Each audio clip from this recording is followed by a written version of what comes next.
Welcome everybody, this is Blair, the Mad Scientist, and I'm here to give you tip number 2 of my 365-day video challenge.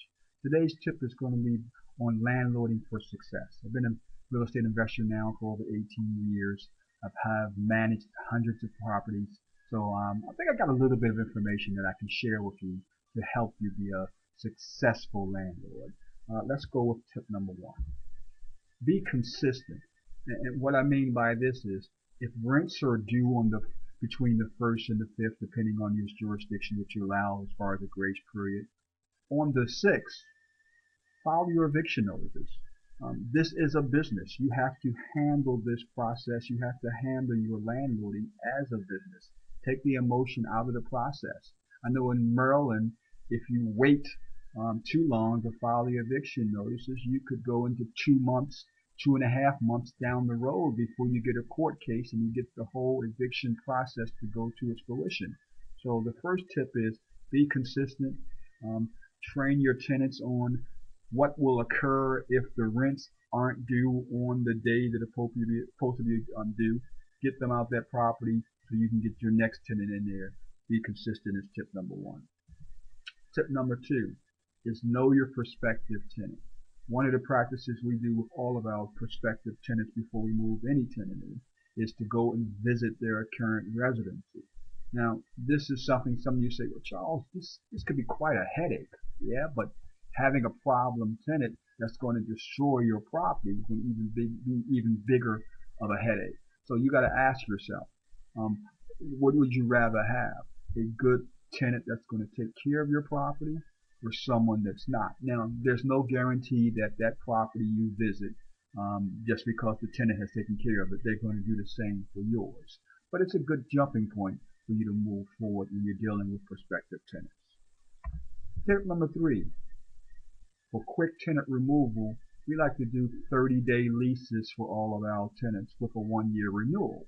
And what I mean by that is, in some jurisdiction, when you do a 30-day lease, you're able to file for eviction just from the sake of giving that person advance notice, as opposed to having a particular reason such as failure to pay rent.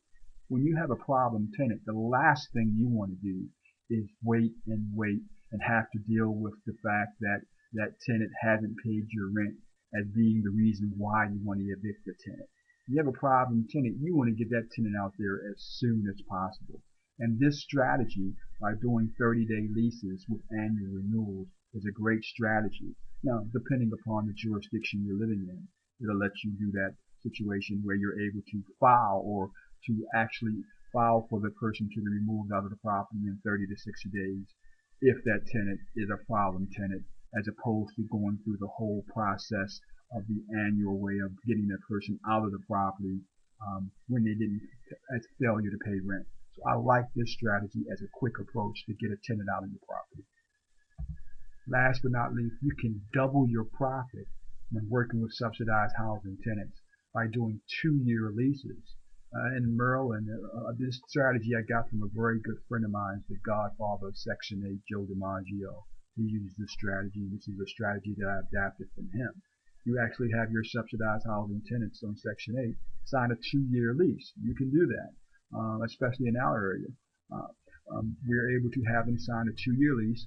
If the tenant was good enough to be in your property for 1 year, it only makes sense that they're good enough to be in your property for 2 years, which means you got guaranteed money coming in. You're able to handle different issues that would not be a problem when you're dealing with a high turnover rate, because you're dealing with a regular market rate tenant that may lose their job and so on. Now, I'm not emphasizing that you should go out and work with Section 8 program.